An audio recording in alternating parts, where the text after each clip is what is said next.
All right, so we got that underway. And I'm preparing to share the screen. Welcome, everybody. Thank you guys for coming on an hour later, but we are here. We are in third-party recording. Finally, I figured out we can do I have to do the recording before we share the page. And so now we're going into our SEMA. And for our students that are on tonight, we are going to be doing test prep for chapter 11, aesthetics. And tonight is November the 21st, 2024. And I believe this is my grandmother's birthday, her heavenly birthday. And so tonight we dedicate this class to my grandmother because she believed in me. She was so proud when I passed my test. And this weekend, me and my mom were re-listening the recording, the training that I did this weekend, y'all. And I was telling them my grandmother paid for my kids in beauty school and high school. And so basically my education was free, and I don't take it lightly. But my grandmother paid for the kit. And that investment just really, launched me and just took me further. It was 256 to be exact, 256, and that was close to 29 years ago. 29 years ago. So I'm just like, come on, come on. So yeah. So rest in peace to my grandmama. And if it would not be for her praying, her prayers, y'all, we wouldn't be. It's a portion of we wouldn't be. So it's her birthday. So everybody, Happy heavenly birthday. right. And I'm a grandma's girl, period. And a granddaddy's girl, period. So I'm a country rider with them. And I will tell you one story, one short story about my grandmother. She did not play about me at all. I was the first grandbaby. And for everyone coming on, welcome coming on. I am basically saying thank you guys for allowing me to take care of my family situation. We're ready to roll. So thank you. We're about to get ready to get started. But I was telling them tonight is my grandmother's heavenly birthday, or today, on November the 21st. And she was my biggest inspiration and biggest believer, investor into me. Before that, I even thought about a business or any kind of travels or anything like that. She bought me my first dryer, my first products that she just believed, in me. And she was before this thing, beauty, ever happened. My grandmother prophesied, if anybody know what that means, she prophesied this into my life at 13 years old. So you guys are a part of just a word that's still bearing fruit. You're a part of a word. And she believed in me. She was the biggest cheerleader when I took my test. Just everything. And so we dedicate this tonight to her. I wish I had a song. I ain't got a song. But that's my grandmama, y'all. And so I can only imagine if you feel some type of way about your granny. I know you can imagine how I feel about mine, fully grown and overgrown, and become melt like chocolate. But we are going to get started. I just wanted to share that.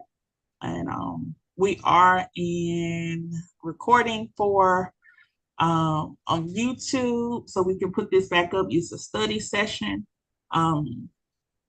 And so we are in our home stretch hair removal.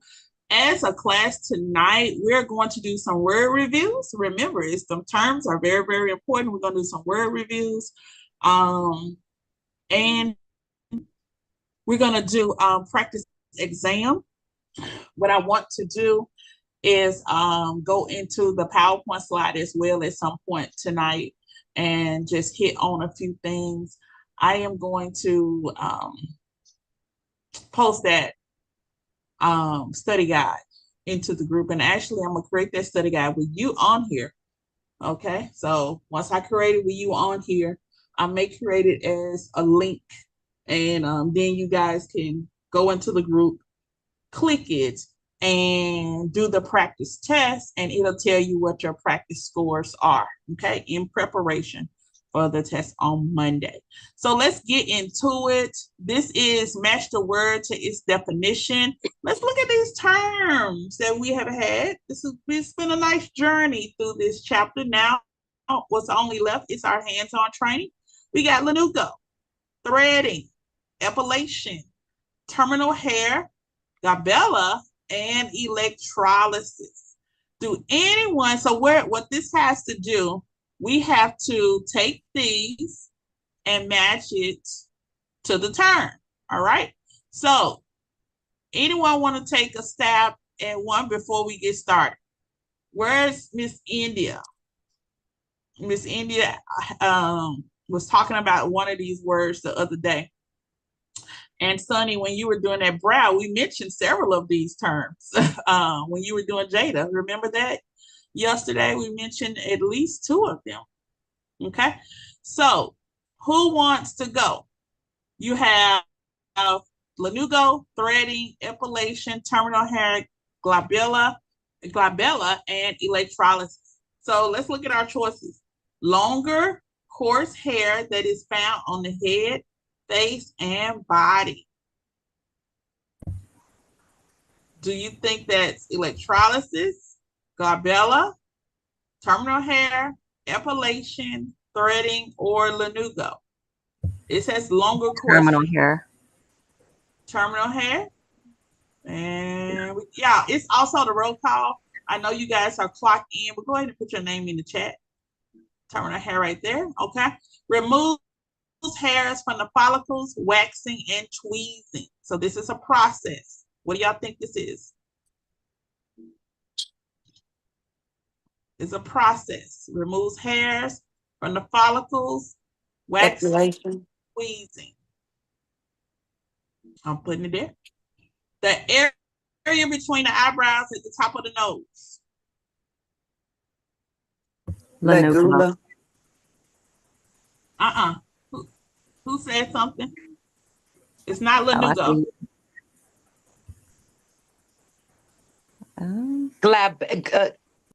We Yep. talked about the. Yeah. Yep. Okay. Yeah. Glabella. Glabella. Soft and downy hair. Now that's lanugo. Bam. Yeah.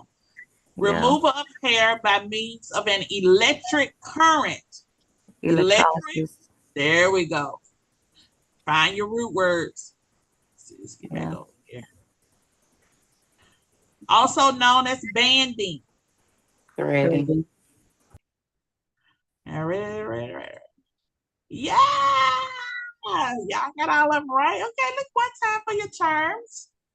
Okay. And that was the end. And y'all did good on y'all's terms. Good job. All right. And so we did that in 872 seconds. Probably could have done it a little faster if y'all didn't have me slowing y'all down on this side, but good job.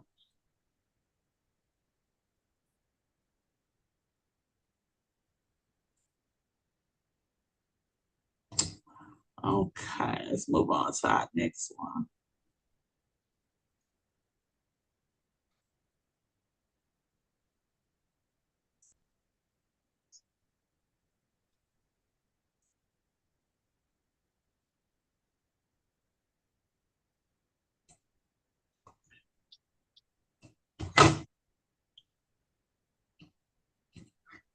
Let's look at our flashcards. Miss D, So can you make sure that Miss Candace is not trying to get in? let's see, guys. Nope, she's not on the other end. Y'all might have to let her call her or something. Text her. Tell her Okay, we're on. she just texted me, so I think she's about to try to get in. Okay. Well, I'll wait till she come on before we hit another something else. But we're on the roll. So good job with those terms, those 6 terms. And a good way for you guys to really look at those terms. And just like we're getting ready to go over the flashcards, you just saw them and you're about to get ready to see them again in the flashcards. Okay.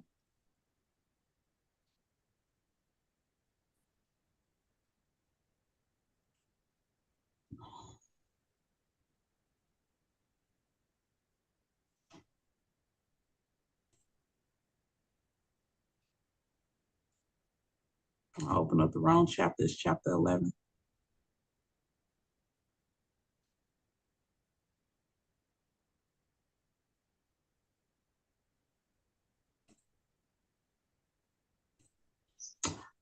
So Sunny, I do want you to do a makeup for bonus next when we come back from Thanksgiving. That's the chapter we'll be on. A practical demo makeup, okay? Think Oh about think Lord. about it for me. Yes, ma'am. Yes, ma'am.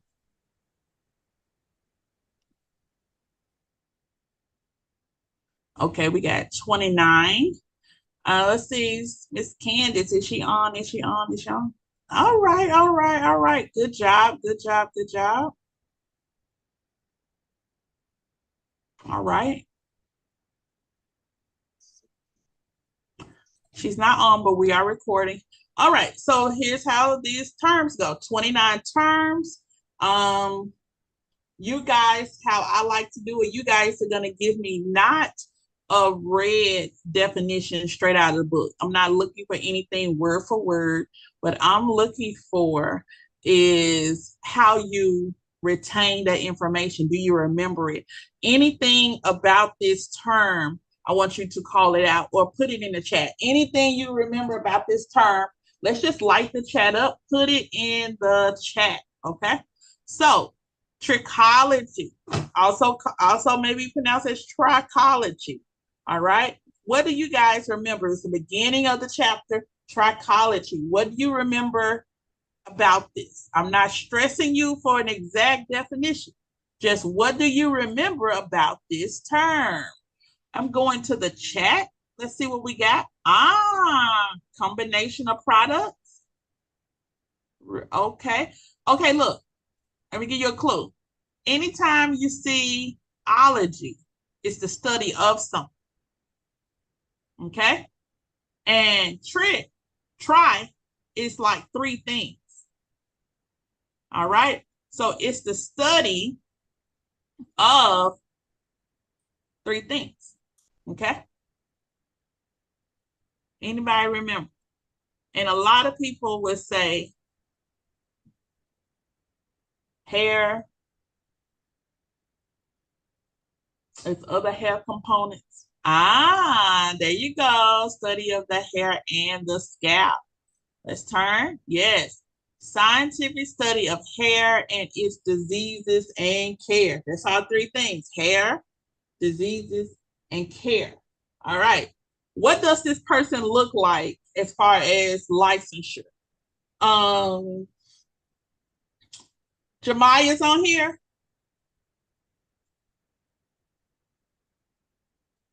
Yes, ma'am. Can you hear me? Yes, yes. Okay.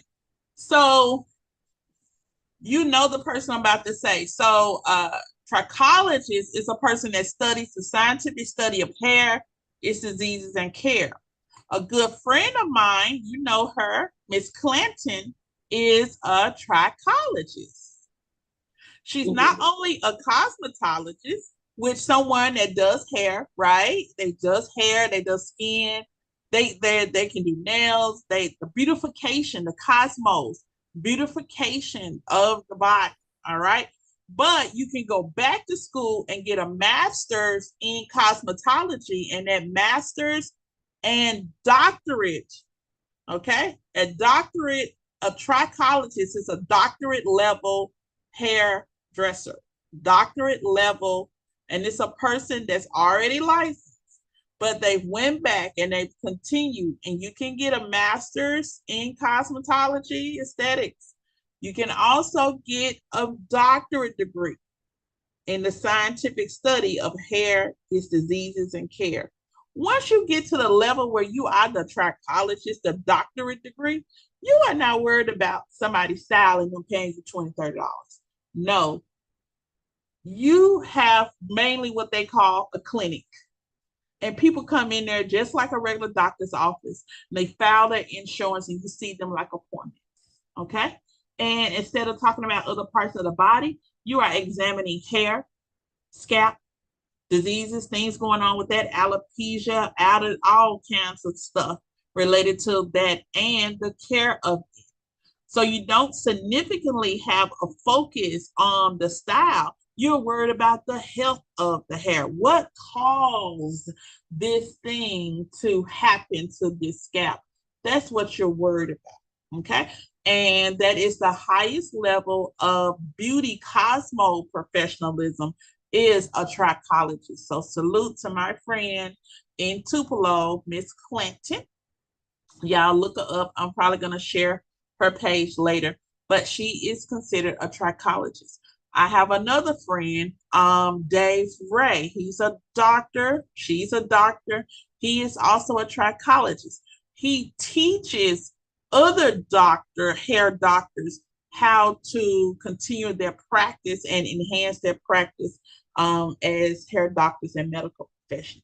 And just think, that's why it's not bad for you guys to get some kind of medical something under your belt, because it's going to go hand in hand depending on what those goals are in the future. Okay, so that's a trichologist. The next one, hair follicle. What do you know about this? Put in the chat. What do you know about the hair follicle? What's attached to it? What sits in it? The hair follicle is like a house for the hair root. Okay? What y'all say? What do you know about the hair follicle? Okay? It's a house, it's a tube-like depression that encases the hair roots. Every hair that you see, whether small, large, whatever, has a follicle underneath connected to it. The opening of the follicle is called a pore. P-O-R-E, pore. All right, let's turn. It says a mass of epidermal cells forming a small tube or canal, tube-like depression, remember that term, or pocket in the skin or scalp that contains the hair root. All right, you guys can say the follicle is a house for the hair roots, or the follicle is a tube-like depression or pocket for the hair root. Okay, that's where the hair root is. That is where hair. I was straightening it out and putting it. You please, thank you. At the base of that hair root, you're going to see different components connected to that follicle that gives hair its color, and that is where hair starts to pick up DNA from our parents, and then it starts to grow in direct connection to the DNA that it has received. Hair root, okay? What do you know about hair root? Put it in the chat. Do you see the hair root by looking at the client's hair?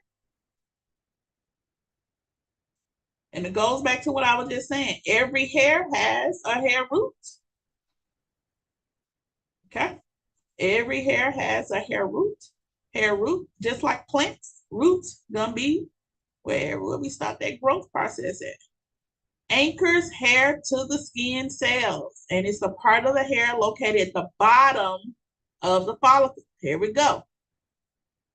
It's located at the bottom of the follicle below the surface of the skin. Part of the hair that lies within the follicle at its base where the hair grows. So when you think about hair root, think about hair growth, okay? And you would say, where is this? Inside the follicle at the bottom of the base. So it's the very bottom of the follicle. Hair bulb, this is important for you hair removers. The hair bulb, if you took your hand right now and put it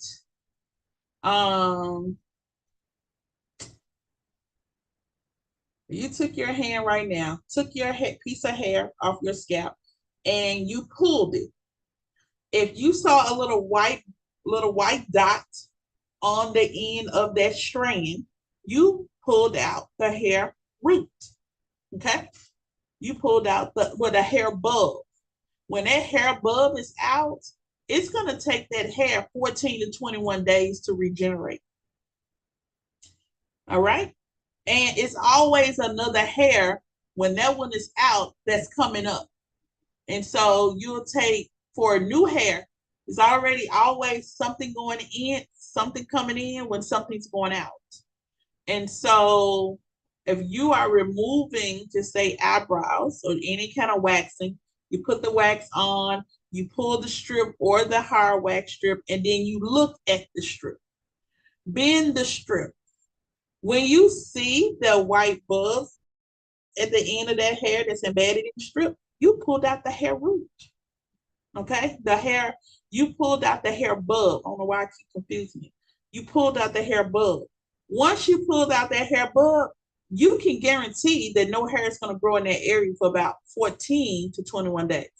And the reason I say 14 to 21 days, 2 to 3 weeks, based on where this person is in their growth cycle. Okay? And so when you see hair bulb, that gives you a sign of healthy hair and hair that's going to continuously grow. And the hair bulb is like, you have the hair root, you have the hair bulb, and then we have something called the papilla. The papilla receives the nourishment from the blood, like the food, and then it feeds it to the hair root and hair bulb, all right? That allows the hair to continuously grow. You are what you eat. You feed it good, you feed your body good stuff, it's gonna produce good stuff. You feed it bad stuff, it's gonna produce bad stuff. All right. Also, that what you're putting in your body and also mixed with DNA will give you your final result of what we call hair. Swelling at the base of the follicle that provides the hair with nourishment. Okay. Thick club-like structure that forms the lower part of the hair root. And so, hey, if that bulb is still on there, and this is a key thing for everybody, if that bulb, if you pull some hair out and that bulb is on there, let me tell you, that hair gonna continuously grow out. The scary part is when you pull the hair and you don't have the bulb on it. That comes from alopecia, traumatic alopecia. Just say if someone has braids and you yank the braids or the braids get caught in something and it's just a lot of pulling at one time. A lot of times when braids can be too tight, you can see the bulb at the right underneath the skin. Basically, you know that hair is coming out. It has come too far up the surface. That bulb has come too far up the surface. So that hair is already on its way to shed out. Okay. When we also look at the bulb lets us know, of course, hair is continuously growing. But if you are working on someone, you're laying down and you want to use a high frequency, you notice that they don't have any edges. Maybe they have a bald spot, and it's smooth. If it's smooth and shiny, guess what? The follicle has closed. All the stuff connected to that house, that pocket, is dead. And if there is no follicle, the pore closes up. If there's no bulb and no papilla, you can't get nourishment to the hair to grow. And so a lot of times when someone has had traumatic alopecia or traumatic hair loss, that's a lot of times where it's just been like suddenly, could come from stress, but a lot of times it comes from trauma, which if yanking and pulling, tightness, it comes from that. And a lot of times when you look at your client's edges or whatever's going on with their hair while you're working on them, it can kind of tell you like a story or journey of what's been going on with their with them without them even saying anything. Okay. And remember, whatever's going on with the hair is usually going to give evidence in the skin and also in the nails, since they are all in the same system. So you want to be very, very careful about what you analyze and what you're seeing and what you're looking at. You have some guys that don't have a beard that connects, and you'll see these clean spots. You have some people that will lay down, get a facial, but you can't help it. You see their hairlines are clean and smooth, and that will be an indication of. So if they tell you, I want a high frequency, can you do a high frequency around this area where there's hair loss? If it's smooth and shiny, you can do high frequency all day long. That electricity can't do nothing but pull blood in that area.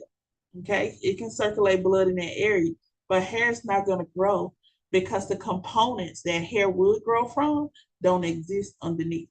The follicle has been closed. The only way that hair would grow, people would have to do transplants, and they do that now in the brows, and they do that in the beards. They do it in the scalp, so they will have to do transplants to get that area back opening. Hair papilla, it is just a storage area that holds the food for the hair. A cone-shaped elevation of connective tissue that contains capillaries and nerves located at the base of the follicle that fits into the bulb. Commonly, the papilla is the refrigerator. It transmits the food from just the circulatory system, takes the blood, the nourishment, and feeds it to the bulb, feeds it to the hair root, and hair grows. If no papilla is there, no hair will be there either. Hair shaft. The hair shaft is opposite the hair root. The hair root, we find it underneath the skin. The hair shaft is going to be what you can see with your naked eye. So if you look at your brows now, you see nothing but hair shaft. When you wax the brows and that hair, the bulbs on the end, that would have been hair root. Okay, so hair shaft is what we see. There's 3 parts of hair shaft. Can y'all take a note? Thank you. Amber, is this a studying? There's 3 parts of the hair shaft. Y'all ready? 3 parts of the hair shaft. And it's cuticle.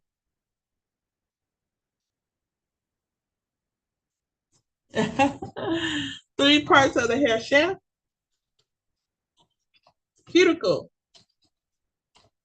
cortex, medulla. Yep. Anybody want to talk about, anybody remember anything about the cuticle, the cortex, or medulla? You can light the chat up or you can unmute. The cuticle, the cortex, or the medulla.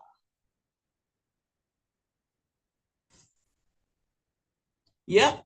Cuticle, the outermost layer. That's what we see. Okay. If Cosmo was on here, we'll go a little deeper. But cuticle is the outermost layer. That's what we see. The medulla is the innermost layer based on the texture of the hair, whether you have a medulla or not. So if a person's hair is coarse, it's coarseness, that's the roughness of the hair. Or if it's coarse, yeah, they're going to have a medulla because it's thick. But if they're going to have fine hair, the hair is thin, it may not have a medulla. Okay? And yes, cortex is in the middle. So my brow tinters, my my people that tint eyebrows. Here we go. There's a hair color process that we do, but it's not like cosmetology. We are just working with not even temporary color. A lot of times we work with semi-permanent to demi-permanent color. When you have that little cream developer that says like a 3 or 5%, all right, that's a developer. What's really on the brows is what you will really put on for somebody's hair color. All right. So you'll really put that on for somebody's hair color. And so they'll take that little cream developer with whatever your color is and mix it together. Once you mix those two together, it becomes a demi to permanent color. Okay, here's the thing. Usually for the face, you have low volumes of hydrogen peroxide that's added to that color in order for it to work. You have some color, some lash and some brow companies that their main product is henna, or their main product is color, brow code. Their main product is color for the brows of the face. They're creating what we call the oxidative process, which is a chemical process that softens the hair on the outside. What you see, it softens it. And then after a period of time that it softens it, the color molecules get deposited inside of that cortex. So it goes through the cuticle, then to the cortex, and then it starts to settle. All right. After a period of time, sometimes the colors have a clock that after a period of time, it doesn't work anymore. So it's like it cuts off, it stopped processing. Okay. And so at the point that it stops processing, you can start to rinse, or you can wipe off the remaining color, and now you have your new color set in place. So as an esthetician or a lash specialist, you guys will be doing some color, and you'll be able to color the hair shaft. All right. And the hair shaft, we just told you, has 3 different parts. And where part does that color work? It works in the middle, the cortex part of the hair. I know it may sound like a whole lot, but hey, y'all are super, super smart. We just saw this word lanugo, and it references what? Anybody remember? Anybody remember anything about lanugo? And downy hair. What you say? Soft and downy hair. Yep. Okay. Fine. Yes. Soft and downy hair. This is the hair that when you're born, a baby is born, this is what they have on their body. They're going to shed this hair. They're going to shed this hair and move into vellus hair. And you're going to, as an adult, you're going to move into terminal and I'm just adult. As you grow from a baby onward, you're going to start to develop terminal hair in particular areas. Here's the thing. Mostly vellus is on the face. If you remove vellus hair wrong, or initially when you first start removing hair on the face, you using a razor and you razor it wrong, or you just wrong, going in the wrong direction, things of that nature. you can cause that hair to move from vellus, which is what we would take if we were dermaplaning. That's the hair like peach fuzz. That's what we're supposed to have on our face. Very fine peach fuzz. But if we remove the hair in the wrong direction, or we do something, using something too harsh or yanking it too much, it'll cause a memory loss in that follicle. And now that follicle will think, because it's time to replace this with terminal hair. And you'll be like, what? This is why some people hear the myth. Okay, if we take off, if I wax my hair, the hair on my lip, it's gonna grow back darker, or it's gonna grow back longer, or more of it is gonna come back. Well, if it was removed and manipulated in the wrong way, and it could be even being used too harsh of a product, or using a wrong procedure to remove it, yeah, you might see that.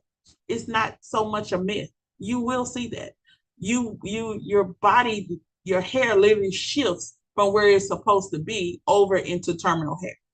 And so, yeah, now you do see a lot of the hairs, because your body is thinking terminal hair. Terminal hair, we all come together. We all have pigment, and we sit close to each other so you can see it. Okay, so yeah, you're going to see that. So be careful when you have first time clients getting anything removed on their face. You want to talk about it. That's why a lot of times many people would go towards sugaring, threading, or threading and soft wax, something a little more gentler. And then as that person gets used to it, it'll work their way up to something else. And so vellus is the hair that we dermaplane. I'm going to turn it around. Also known as lanugo, short, fine, unpigmented, downy hair, appears on the body. It does not have any color to it at this moment. Okay? Does not have any color to it. Terminal hair is going to have the color to it. Found on the head, face, and body. It's longer and coarser. The next three, or this is the first one, your hair grows through a growth process. Can anybody remember the 3 stages of hair growth? Put it in the chat. ACT. Put it in the chat.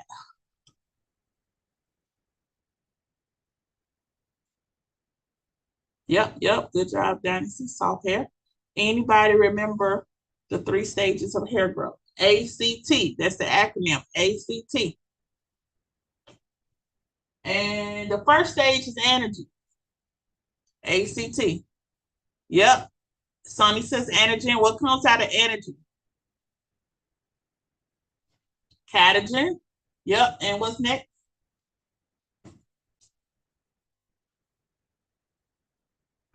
Bam. Look at Dynasty. Yes. Amber, Dynasty. Go ahead. Okay, so anagen, the growing phase.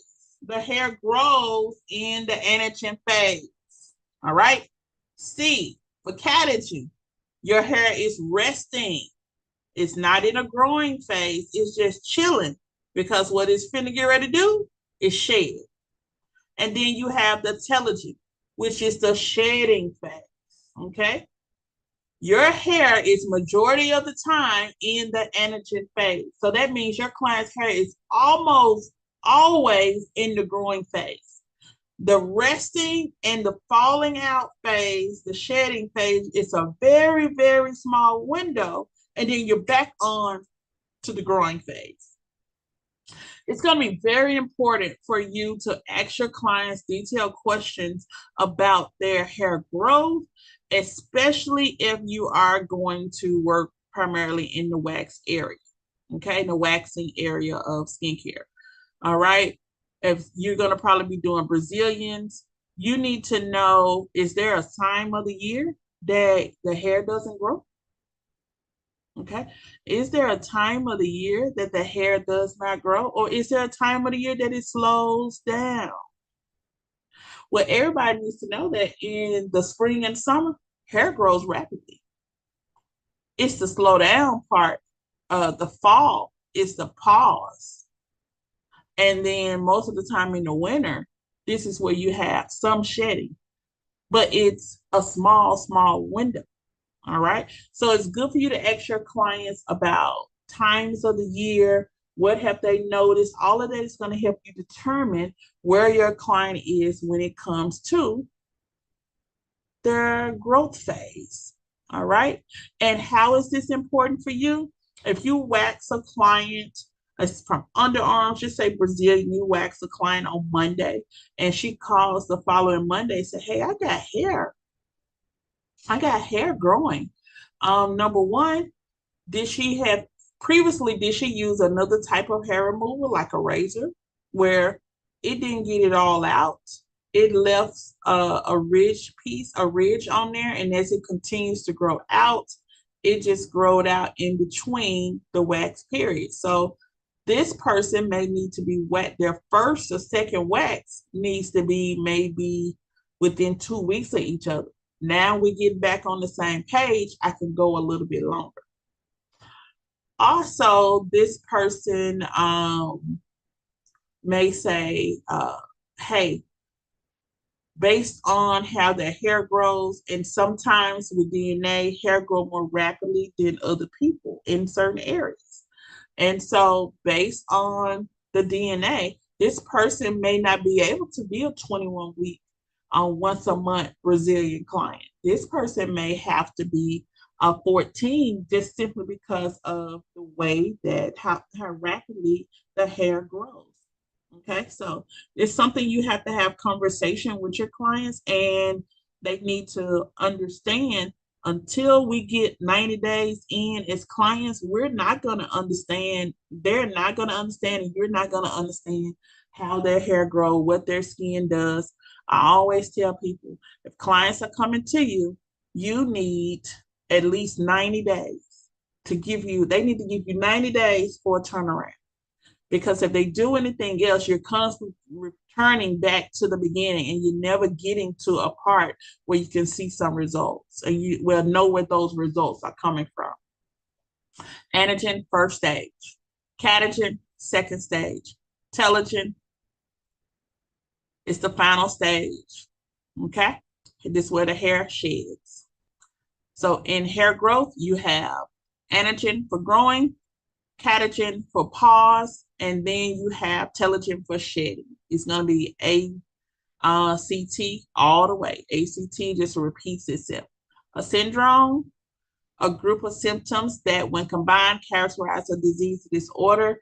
Can someone put in the chat a syndrome that we study? There are women, some women, majority of women that we see, or everybody knows someone in their family that may deal with this syndrome. There we go. PCOS. Yes, polycystic ovarian syndrome. All right. We know that that may be going on. It's a group of symptoms that, when combined, characterize a disease or disorder. And we know as a wax professional that dealing with someone that has PCOS, they're going to need some attention to, and they may even have abnormal hair growth, superfluous hair, cerces. They may have an issue with hair loss in certain areas, and overgrowth of hair in other areas. Depilation, you have epilation and depilation. All right. What I need you to do is know the difference between the two. All right. Epilation. Can anybody give me? Epilation. The hair gonna grow back. What waxing service? Waxing. Yeah. Well, there we go. Combing. Yes. Shaving, waxing, tweezing, epilation. But when you got depilation, somebody ain't playing no game. All right. Yeah, you going in there with that. You going in there. You can fall into process of removing hair at skin level. All right. And so that's when you have those lasers. And y'all, Miss Candace was in the training. And she text me. Let me tell you what she texted. She's our advanced training specialist out of Texas with Texas Laser Institute. She said,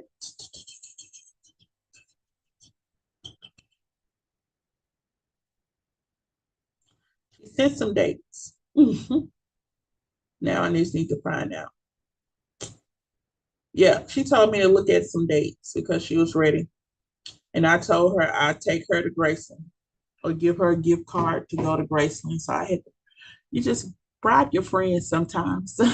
So she's gonna come down and do a few classes, advanced classes, and her specialty, of course, is lasering. I would honestly like to go there for about 3 days and take the training in Dallas, but she's gonna come here and she's probably gonna do a micro needling class, which is always amazing, and it comes with the kids. So we'll get those dates together. Probably by Thanksgiving, we'll be able to post that so you guys can plan accordingly.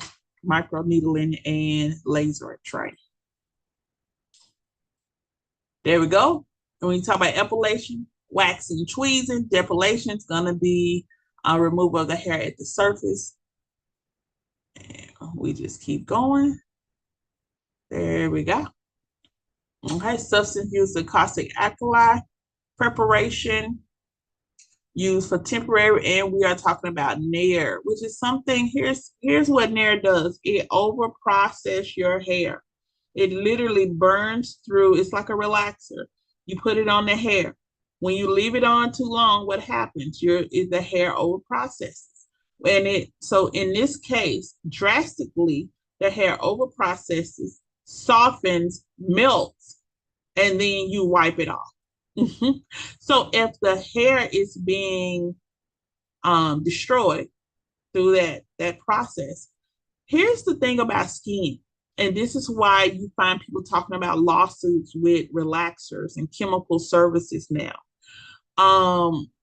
Y'all, our skin is a big sponge. It absorbs whatever lays on top of it. All right. So you have to really think about this. Yes, the Nair removes the hair, but what damage is it doing to the skin? It's a caustic alkaline chemical, basically a baby relaxer. All right. And it is on the skin. The skin is going to pull it in because it feels like, yeah, you're on here. I should be absorbing you. So the skin absorbs it, the chemical, and it sets. So when you take a shower and you start smelling that chemical that you wiped off, guess what's happening? There's a process. I'm going to put it in, and I think I've said this before. There's a process called weeping oxidation. Weeping oxidation, which means even if you've gotten a relaxer and they've rinsed it out and then you take a shower and you start to smell it again, that's weeping oxidation. That means that chemical has set over in the skin and is starting to reactivate, or the chemical has set over into the pore, the follicle is set over into the remaining hair, and it has started to reactivate. Every time you add water or heat, it reactivates. Okay. This is where if you see someone who they may get their hair done at a home and they say they get a relaxer. And when you go to the sink in the kitchen, you can definitely get all of it out in the front. You may also get all of it out in the top of the head. But that back portion is sometimes a little sketchy. And so when you see individuals that have nice head of hair, but when they raise up the hair, you can see the nape area and it's broken off, it's shedding. That's more, if they've had chemical relaxer, that's weeping oxidation. Sweat, oil, dirt, you shampoo, water, you're reactivating that chemical into the hair. So the chemical starts processing again. We're over processing again. And that happens in the skin as well. All right. Most of the time after there, we are not neutralizing our skin. We're not clarifying. We're not getting all of that out of the skin. They are also saying that that lye, and just so many different other chemicals cause so many other health issues. So you want to tell your clients, we do not nair in the bikini area. We are not doctors, but we can give warnings. All right. Clients have so many things going on. So if they're going to come to you and get educated about hair removal, first thing they got to do is stop the chemical depilation, stop the nair, because that's absorbing into the skin. And so that's called weeping oxidation. Don't you ever, ever, ever, ever, ever forget it. Threading, another term for that is banding. Okay. Threading is banding. Sugaring. I absolutely love sugaring, but it hurts. I rather do wax, but it's also my opinion. But a lot of individuals that have issues with like warts and boils, they call them furuncles, large pimples or pustules. You can't get wax. And so many times people would get wax and then they have breakouts in the underarm and Brazilian area. And so they go over into sugaring a little something more holistic and they don't have those issues. So it's really made for, you have to see which one works for you. And I've had a friend girl go into sugaring who had been waxing, going to Sugar Brazilian randomly first time. And she said she would never ever go back.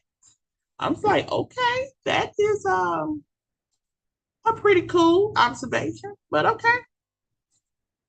Gum rosin. Also think of the term resin, resin, which talks about adhesives. Okay. See, an additive in soft wax. And so this gives it its pull. Okay. Soft wax, there are different types of soft wax for types of skin, for different types of skin. Okay. There's also different soft wax that are made up of different materials. Okay. And a lot of time, based on the materials, it's the final result you're going to get when you pull that wax.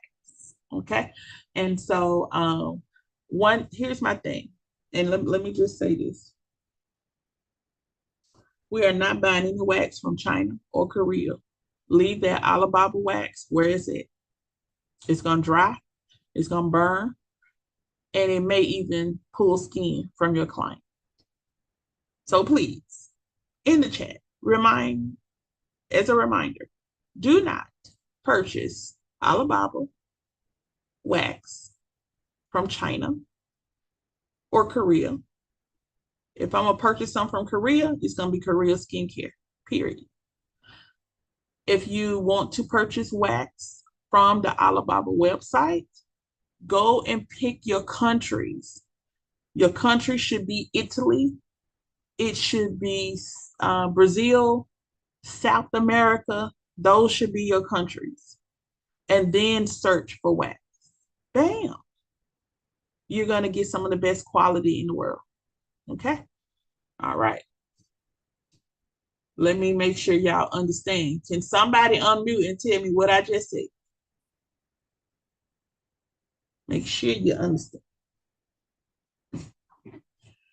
I Do understand. not purchase wax from any other Korea or China wax.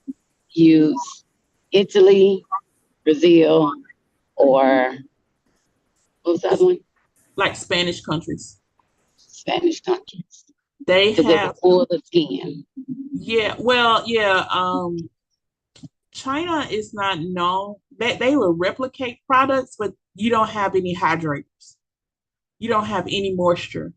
You might have pretty colors and you may get it for cheap, but it may not pull. I think, Sonny, you guys were saying you like the cream wax because how it creams and threads. You're not going to get that. in those cheaper waxes, but you get a lot of quantity for them. And so I would say go with Italian based waxes if you're going to do that. And they have more, number one, they can't sell you something that doesn't do what it's supposed to do. The CEO of the company, if the products are proven not to do, they get fined heavily, and then the CEO will be responsible after a certain amount of fines, and they'll go to jail. So you'll find that the product coming from these companies are top tier because no one wants to go to jail. Okay. And also, they build their products with hydrators and moisturizers. And so you don't have to worry about skincare because they buff the products with skincare. All right. And so, and when you look at skin of color, all of you guys are skin of color.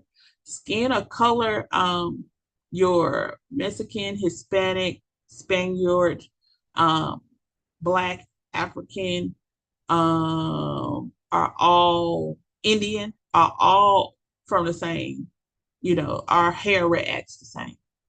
All right. And so I don't like it when people say, well, you got something for white skin or white hair. No such thing. No such thing. Okay. It's just a difference on how your skin reacts to the sun and difference on how how the products react to the skin. That's it.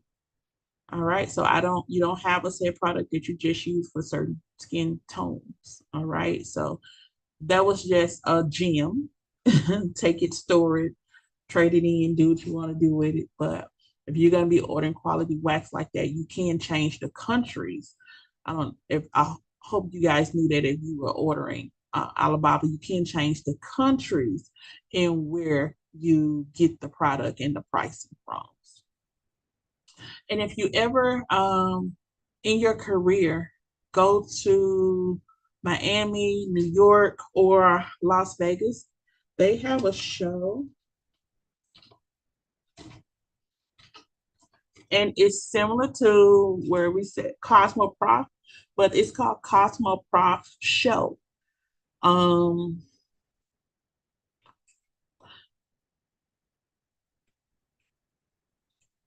It's not a place where you can go and buy product. This is where you want to build a business and you want to source products. So it's mainly Alibaba in your city. They bring that to Vegas. They bring it to New York. They bring it to Miami. And so what happens if you want to build your own wax brand, if you don't want to deal with them overnight, whatever, they will come over, go to the Vegas show. They'll come over to the Vegas show. They're at the Miami show too. It just wasn't a lot of them, but they'll be at the Vegas show. And based on the country, there's an aisle that represents each country, and then there's product from that country. So first, you would probably decide where you want this product to be sourced from. Look up, find that country, and go to that area, and you'll be able to find products that come out of that country. All right.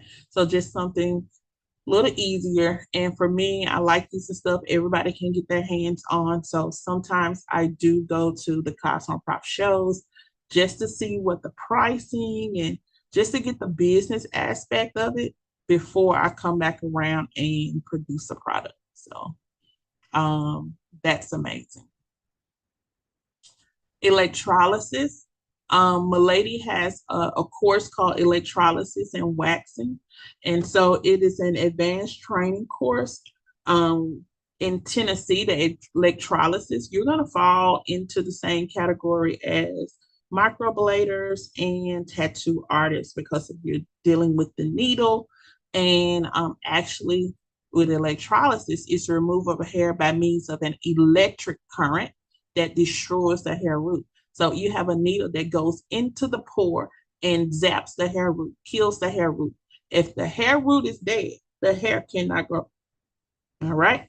So electrolysis treatments can be found in the same areas where the laser spas and things of that nature. You guys can literally get certified in electrolysis. It would not be under Tennessee State Board of Cosmetology. you will have to seek them out and go through training or apprenticeship or just find an accreditation, find a certification, and then come back to Memphis or Shelby County, wherever you are, and do the paperwork. Okay, but electrolysis is not under Tennessee State Board of Cosmetology. It would be under your local health department. Laser hair removal. With the laser hair removal, one thing I'm gonna put in the chat that I want you to be careful. Okay, I want you to be careful. Let me see. It's using an IPL. Using an IPL laser. Be very, very careful.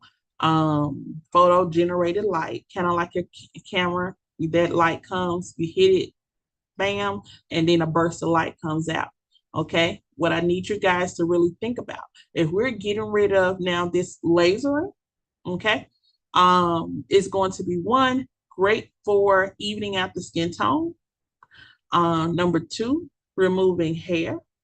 All right, and three, tightening skin, making the skin look younger. It benefits the surface of the skin. All right, so you do have individuals who are older who say yes, they want to get laser treatments because they know as they remove the hair, it enhances the skin, tightens the skin as well. When it comes to the IPL, it's just like you put the cell phone on your skin or the camera on your skin, and then you hit it for a photo. All right, you hit it for a photo. What happened when that light comes out? It not only takes care of the target area, but it disperses your pigment around that light. So now, as you were using the IPL to come in and either remove hair, it may have caused another issue by breaking up your melanin. All right. So the darker the skin, the higher the pH, the more sophisticated your laser is going to be. Do not go and buy these cheap lasers and say, now I'm a laser tech without you being certified. I'm going to tell you now, if your name is not on that national registry for a laser technician, you're out of order because people can sue you. You're now using an electric machine that can send impulses to, and it can break up somebody's complexion for 6 months to a year, and they're trying to get it back even. All right, but if you would have used the proper machine and been certified to use the machine and have passed your national certification, then you'll be all right. Okay, and we can say whatever, but anything else, it's going to be a cause for lawsuit. So I'm just warning you guys. I know as an esthetician, we want to pick up stuff. We want to be different, but this ain't going to be no play. You messing around with these lasers and you're choosing the cheaper of the cheap. You're going to have to invest. And then if you're going to get your lasers from overseas, make sure you go overseas and get it. And make sure they ship it back before you leave. Period. And I say that for a reason. Simply because they can replace the mechanisms and put you wrong stuff. So it looks good, just like the body contouring machines. They became cheap, very inexpensive, and the burners were no good. So as it was going over client skin, it was burning their skin. All right. And so we got to be very careful about the equipment that we get, especially if we're going into the high intense premium pricing services. All right. IPL is not going to be the go-to for people of color. It's going to be the go-to for my type 1 through type 3, my Caucasians and dark Europeans, dark Caucasians. Okay. My albinos, who don't even need it unless you're removing hair. They don't have the melanin. All right.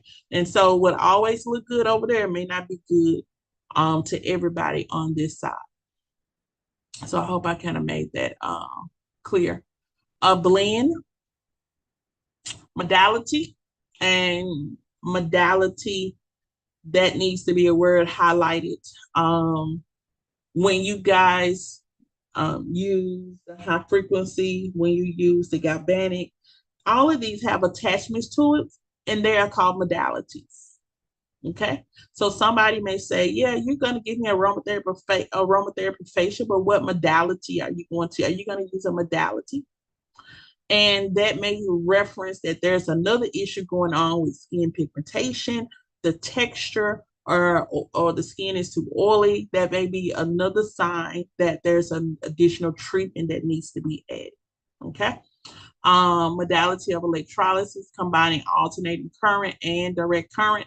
When you guys see these two terms, alternating current and direct current, remember maybe a chapter, 2 chapters past, we were talking about the galvanic machine. And this is directly coming from that galvanic machine. Thermolysis, when you see the word THERMO, thermal, you want to think about compressed heat. Okay, heat effect, modality of electrolysis, utilizing AC, used for permanent hair removal. Okay, so alternating current, going in, coming out, going in, going around, coming out. Okay, heat effect. And it also may sound like, if you ever seen somebody who had moles and like skin tags, and they was kind of searing those off, you can't do those in the barbershops. In your salons, you can't do those unless you have certification. Okay, certifications that support you to do those, but you cannot do those. And honestly, it's in this Tennessee State Board of Cosmetology and barbering law book that you cannot perform that in your shop and under your license. Galvanic electrolysis, what we just talked about.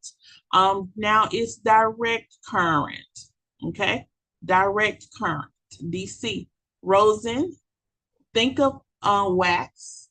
Okay, think of wax, think of gum, bubble gum consistency. Rosin, resin, R-E-S-I-N. And do anyone know what a resin is? R-E-S-I-N. Put in the chat if you know what a resin is. R-E-S-I-N. R-E-S-I-N, if you know what a resin is.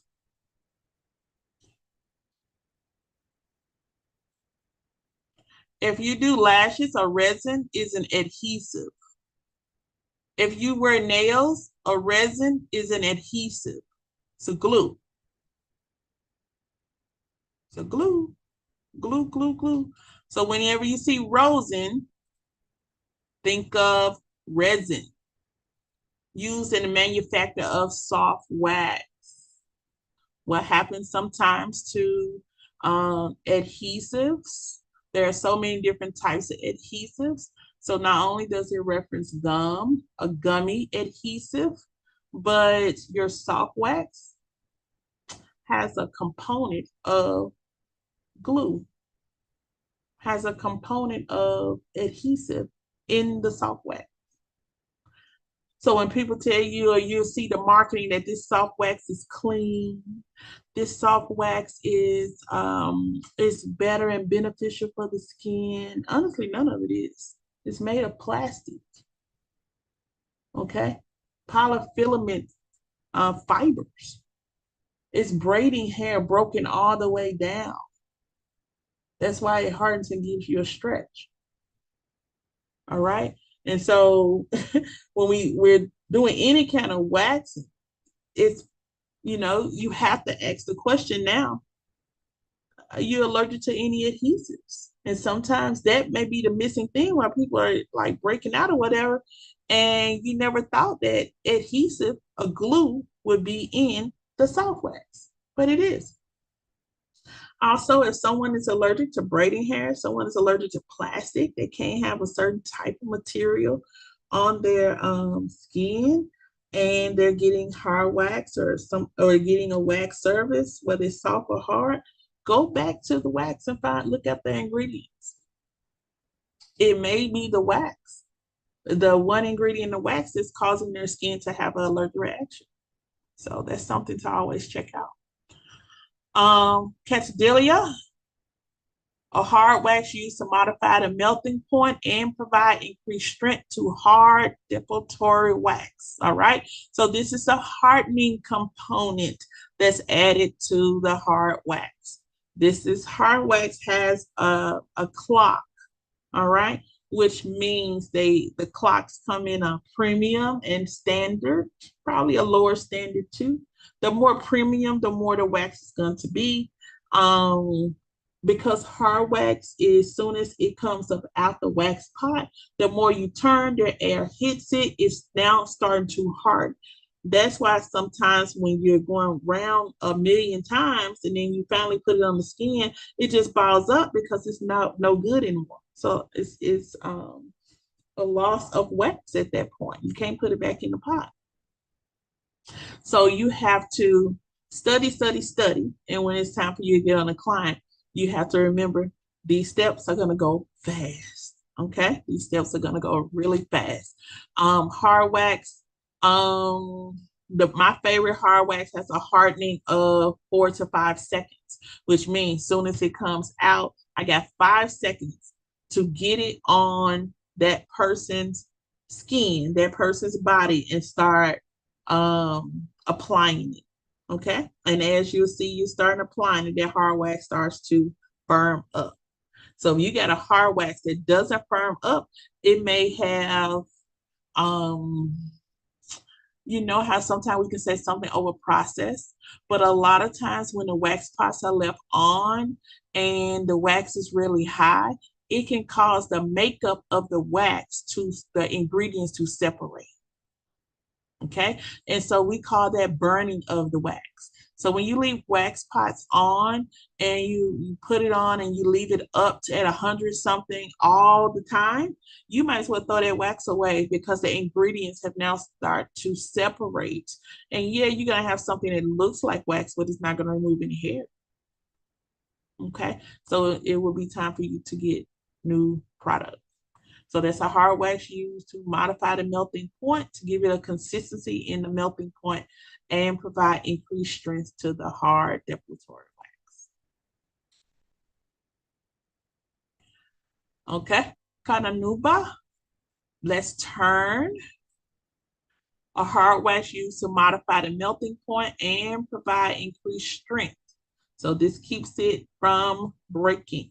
All right. And so if you have a wax that's breaking, could be the temperature and it could be the melting point. Okay. So making sure we're not basically too high on these waxes. Learn what the melting point is and kind of keep it in that particular area. Okay. Vermilion border, the border of the lip line. All right. So here's where we look at the lips. Yes, you do a lip wax, you can remove the hair above the lip. What I like to do, and we'll demo, is take that hair, that wax, and bring it over the lip just a little bit. Okay, that's the vermilion border. And so what happens, a lot of times you have hair that grows over that border, kind of like similar to mustache. But for women, that's an abnormality. It's not supposed to be something that you see on a woman.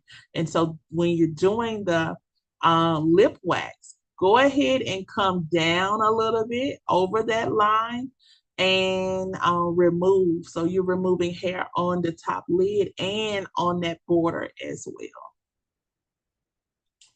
Okay, axilla. So the axilla is the underarm. All right. And this is one thing that we look at. You may find in some textbooks, they may say axilla service, or you may see on some window menus, it say axilla.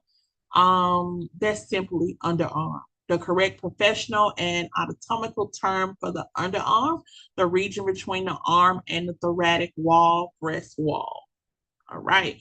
And so that's the underarm. Okay. And in the underarm, it should be a 3 wax procedure if you are doing hard wax. You're going, mostly that hair grows in 2 separate directions. So you apply the wax going in one direction, then you apply the wax at the same time going in the opposite direction. That's 2. The cleanup wax goes across the whole entire area. Okay. While you're at school, do the procedure as you're taught. When you are at home, do what you do at home. But remember, as you are building, you start to pick up stuff and you will take that to stay board. So make sure you're picking up the right way to do it. All right. Good job, guys. Good job. What do you guys think? A great term review, great flashcard review. Let me go to, I'm preparing the study guide, so hold on for a minute. We're going to close out for tonight.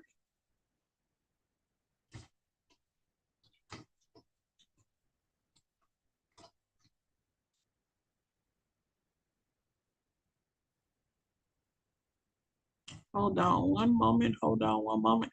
I really need you guys to work on this study guide. It's a practice that answer key does come with it, but try to do it as much as you can without the answer key. This study guide will be your test on Monday, and then we can celebrate for our holiday. We will be on Tuesday, okay? And I will give you your intro and your study assignment for the week, for the holiday. So when you guys come back for Thanksgiving, we're gonna do that first week of state board prep. So everybody will be operating in state board prep that first week back from the holiday. All right.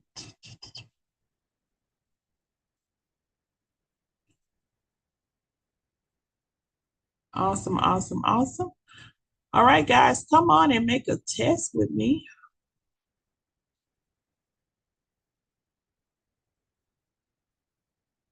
I don't think it'll let me figure that out real quick. Hold on one moment.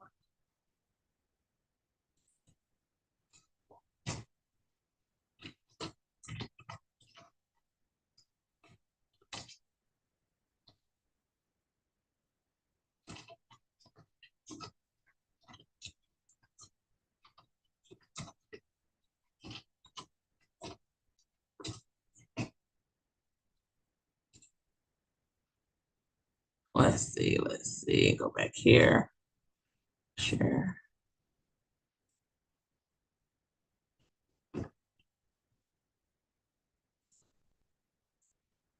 Miss Candace.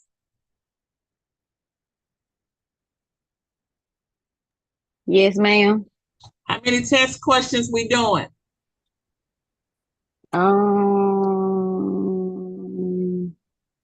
They smart 25. Oh, no, Miss Candace. I thought you was gonna be an OG and you gonna give me a little more than that. Give some more. How many you need? Okay, let's look and see how many questions are in the test bank. Here's the thing, guys. When you're studying, going for the lesser number, you really don't get a chance to go across the possibilities of some questions you may get on state board. So let's just see. Let's just see. You said 25. Y'all trying to hurry up and cook that turkey, ain't you? Okay, let's see. Okay, we got hair removal. I'm gonna do next. So there's 91 questions. Jemiah, you just got here. How many questions you think their review should be? Let me see if somebody's getting close to my number. Jada, how many questions? Let's see how many people are thinking of my same number. It's giving 35. It's giving 35. Jemiah. Is Jemiah on? She stepped off. Sonny, what you think? Is Sonny on the other side? Amber, what you think? Sorry, I was trying to get out the chat one. I'm thinking 45. Okay, 35, 45, Dynasty. Amber, what y'all think? I was gonna say 35. 45. Oh. Dynasty, what you say? 10. Oh my God, Dynasty. Okay, 45. Ooh, 235, 245. Miss Candace, icebreaker. Which one we going for? They give us a 5-0. Really? I'm just Yeah. saying, they you got 2 for 35, 245. Don't you got an icebreaker. You gotta either choose Hold for on, I changed 35 my or mind to choose. 35. Huh? I changed my mind to 35. You can't change your mind. Miss Candace, what you going with? 35 or 45? 35, 35, Ooh, 35. y'all better ace this. That's all I'm saying. You better ace it. All right, so here's your 35. The most common method of hair removal in salons is waxing, electrolysis, laser, or IPL. Keyword in salons. Okay, so you have your questions first, and your answer key is going to be down here. A. Yep, it was waxing. Okay, and so you have 35 questions. I'm going to go here and I'm going to export into rich text.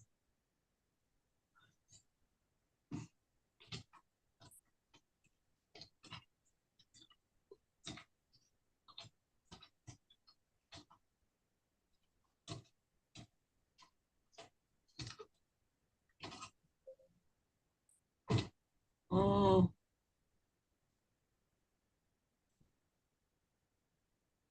valid, not valid. Okay, there we go. All right, so I'm also going to save it in HTML. All right, so we're going to use this as a study guide. So on the study guide, students can compare their responses to the correct answers upon completion. Study guide results will not be recorded or emailed to the instructor. Okay, instructor. I'm gonna hit show feedback. Okay. And if a show reference, the reference is going to be where you can find it in your chapter if you missed it. Okay. And I'm gonna hit okay.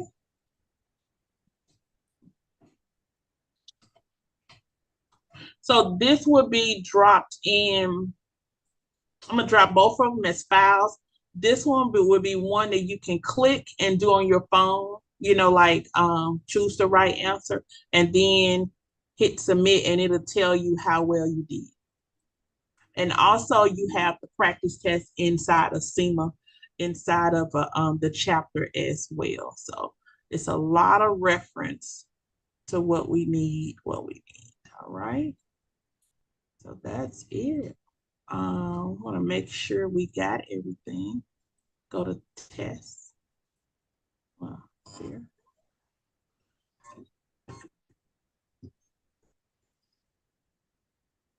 Go over to test.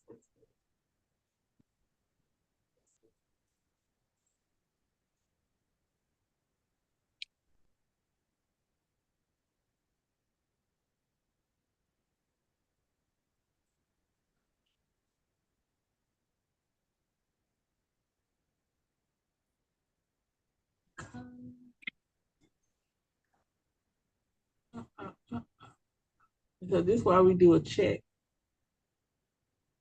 All right. So we got to make sure it's where it's supposed to be. And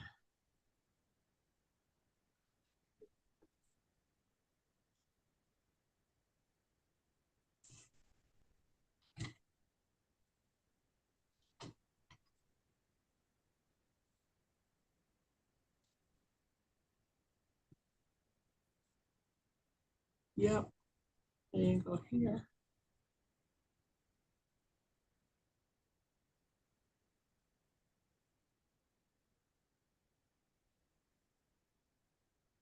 Okay, we're gonna save this not on test, but let's save it on desktop. Yeah.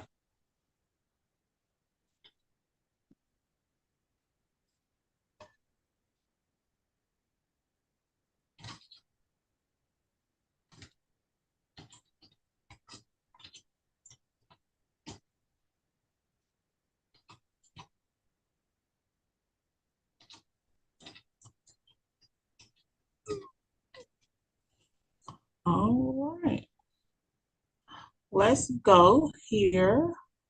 Yeah, and then I think I made a mistake, Miss Candace, and just trying to protect my account and database and stuff.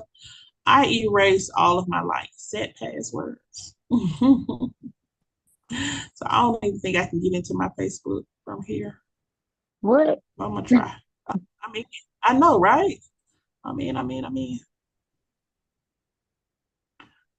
All right. So there and go to files. And I hope y'all go pick up y'all stuff from the files.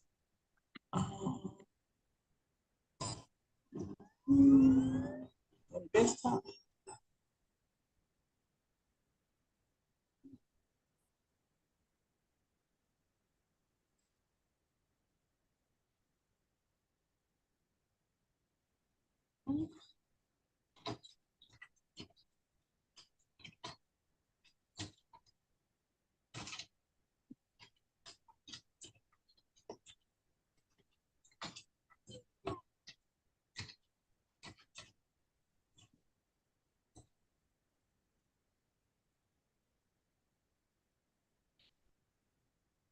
Bam, so it's uploaded. So let me see what else do we have.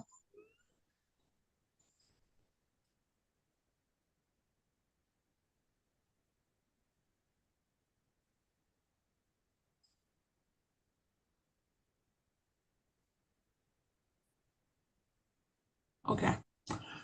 So it's uploaded. I'll find the rest of it in a little bit. But yeah, guys, go to the go get it, download it, save it, and enjoy. I'm gonna also see can I put another link in. Thank y'all for coming on and dealing with me. I was a little late. I appreciate y'all. I will be at the school sometime tomorrow, and also I'll be at the school Saturday because we're having just a career day, a little tour, and talking to some of the high school seniors. Got a couple people coming in from just different places. So I'm hanging out. If you ain't got nothing else to do, come on and hang out with me. And then I will see you Monday. I'm bringing the wings. Y'all remind each other what to bring. Y'all have a blessed and amazing weekend. Love you guys. Be blessed. Y'all later. All right, you do the same.